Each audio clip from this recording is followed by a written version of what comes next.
If you've had any cryptid encounters that you'd like shared on here, email me at jttosstories@gmail.com.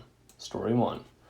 Okay, I'm 43 now, and this took place near Deadwood, South Dakota, in the Black Hills when I was in the 5th grade. I'm pretty sure it was during the summer months between my 5th and 6th grade years in school, so quick maths says that I was 10, maybe 11 since my birthday's in July. Anywho, that matters because at that age, I was old enough to be aware of my surroundings and to know the difference between imaginary friends and real life ones. So basically, none of this was imagined on my part, and everything I'm going to say is to the best of my ability true and in no way exaggerated or over sensationalized for effect. We lived in a small town of Lead, South Dakota, which is about 2 miles further up the hill from Deadwood, South Dakota. The same Deadwood that Wild Bill Hickok was killed in, and the same Deadwood that they made a TV series after of the same name. That area, geographically speaking, is strikingly different from the rest of its surroundings that consist of Wyoming, flat and empty to the left, and the plains and badlands, flat and empty, to the right. The Black Hills are actually really pretty, and for an area that you could easily cover on a map with your thumb, they're surprisingly dense and rugged. I can't imagine living there back in the olden days. My family was considered big by today's standards. I am number 3 of 6 boys, and having been a Jehovah's Witness, we were encouraged to keep our friends and associates to members of the church as much as possible. So one evening, our family was having dinner with the Spears family at their house on a piece of property near Deadwood, somewhere within maybe 10 miles from the town itself. Unfortunately, I cannot recall the exact location of their property, but I do recall nearby there were some old, rusty, no longer used train tracks that went through a short tunnel that I remember was a blast to have Roman candle, which are a firework, fights in. Something like that. This all takes place in the span of about 5 minutes total, maybe less. But that evening, it was about dusk, and we had already eaten dinner, and the adults were in the house getting dessert ready, or doing whatever. It was myself, my older brother Jason, and 2 of their kids, both boys, and we were all within a few years in age. We were out messing around, a few hundred yards away in a barn that their family was setting up on their property that was still under construction, but mostly finished. It had exterior windows, unsure if the actual windows had been installed or not, but it had a big barn door and everything. I recall we were climbing around, up in the rafters of the structure, and someone on the ground level commented about some horrible smell. Within a few moments, the smell caught up with me, who was still making my way down the rafters of this barn. I cannot describe the smell, so I'll attempt to describe what it felt like. Things that smell bad. I mean, really bad. Because the human body, to involuntarily gag or throw up, this isn't something you even have time to try to stop. It's like a reflex made of everything horrible in nature. Smell hits you, and it is interpreted by your brain. And before you can exhale, your body is trying to turn itself inside out. That's what mine did. I clearly remember I was getting ready to hop down onto a ladder, and I smelled it and instantly vomited freshly eaten spaghetti all the way down the front of my shirt and shorts.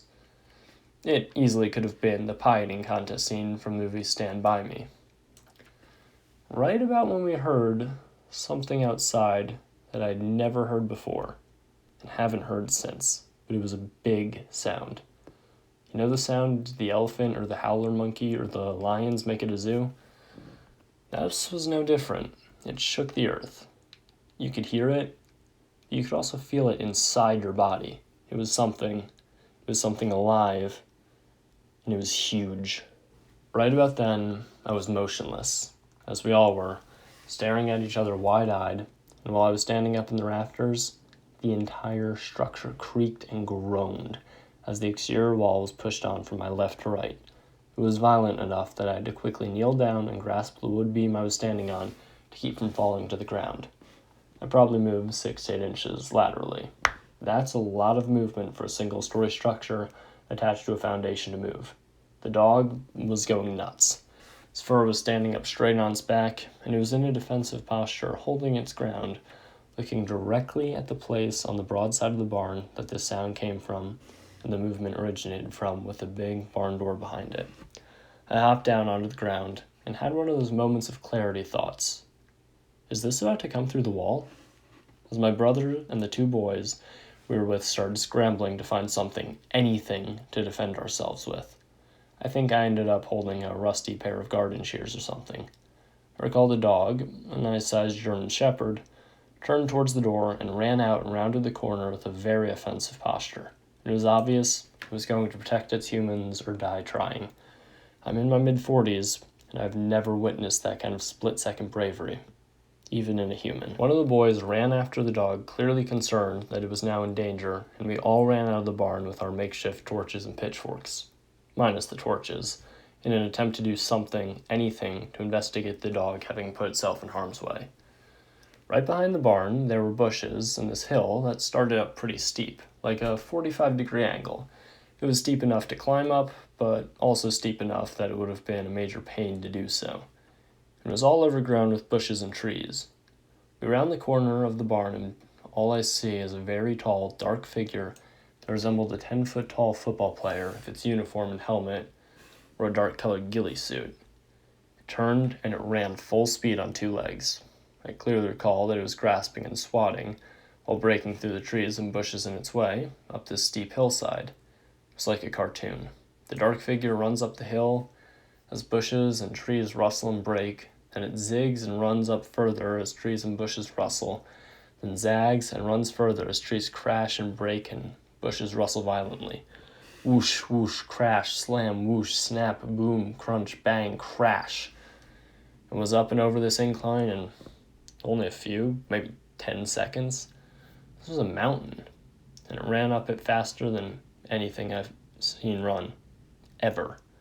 It sprinted up an incline steeper than the laws of physics would allow you to drive a vehicle, and it was completely overgrown with thick bushes and trees. The entire encounter, this thing was screaming.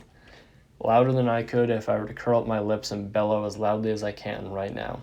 It was louder than 3 or 4 adults could yell if all yelling at the same time and yelling as if they were trying to permanently mess up their voices. But it wasn't human, but it was screaming.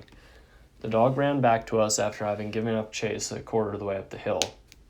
And there we are, all 4 of us with the dog, all 4 of us still alive. And with fires lit under our feet, we flew back to the house and exploded on the front door, all of us babbling and panting and crying, puke-covered and freaked out.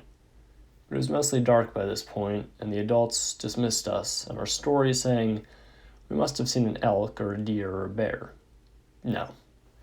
I've seen all those in the wild lots of times. And when was the last time a bear screamed at you and ran on 2 feet up an impossible incline grasping?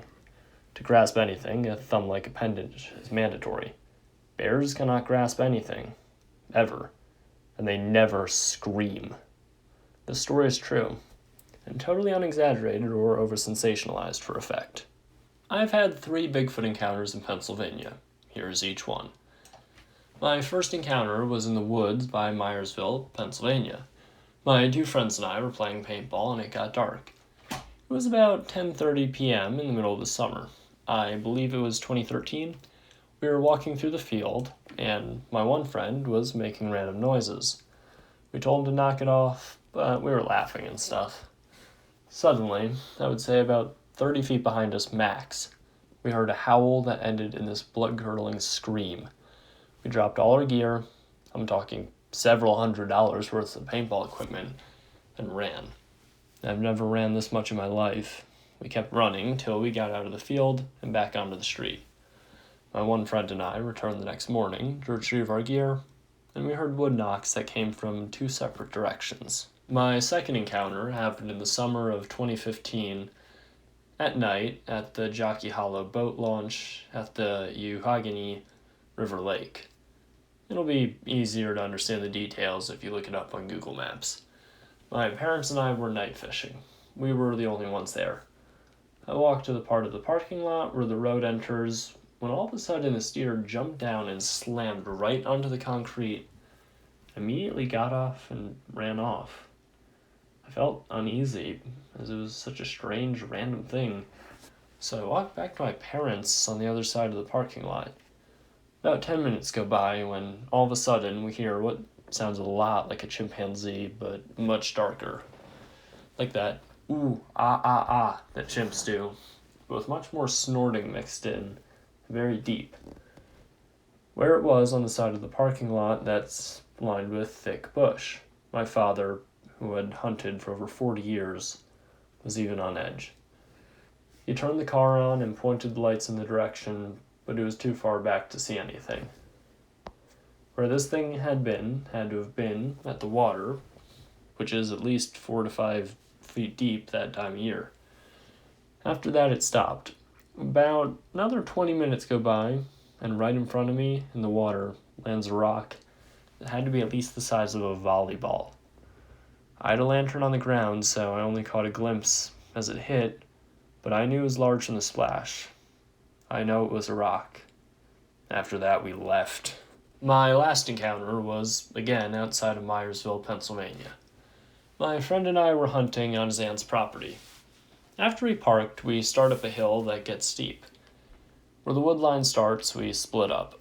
He goes off to the left, and I went all the way to the top of the hill to a deer stand that's in the woods about 40 yards from the field. This was our third day there. As I was climbing up the deer stand, I hear a distinct whoop. I would estimate about 100 yards ahead of me. I decided I didn't want to be a sitting duck in the deer stand, so I climbed down and went back into the field where I sat. Once the sun began going down, I decided to walk back down the hill. Now inside the woods was pitch black, but there was still some light in the field. Once I got to the bottom where the wood line curves, I heard footsteps. I looked up and saw a silhouette walking on the other side of the bush where the wood line curves. I figured it was my friend, who decided to walk up to meet with me since it was getting dark. I said, "Hey, did you see any deer?" And all of a sudden, this thing tore into the woods and made its way up the hill. I know this was no person, as it was pitch black in those woods. There's so much debris, there's no way a person could move at the speed this thing was. I clearly could make out the bipedal footsteps. My friend came out of the woods about 60 yards away. I saw his light before I saw him. He said he heard someone walking around and also questioned me about the whoop, as he thought it was me that did it. It was then that I introduced him to the world of Bigfoot. He said, "I never thought about all this weird stuff that I heard about up there until you showed me all this." Apparently, he has heard things up there before. Needless to say, we never went hunting there again.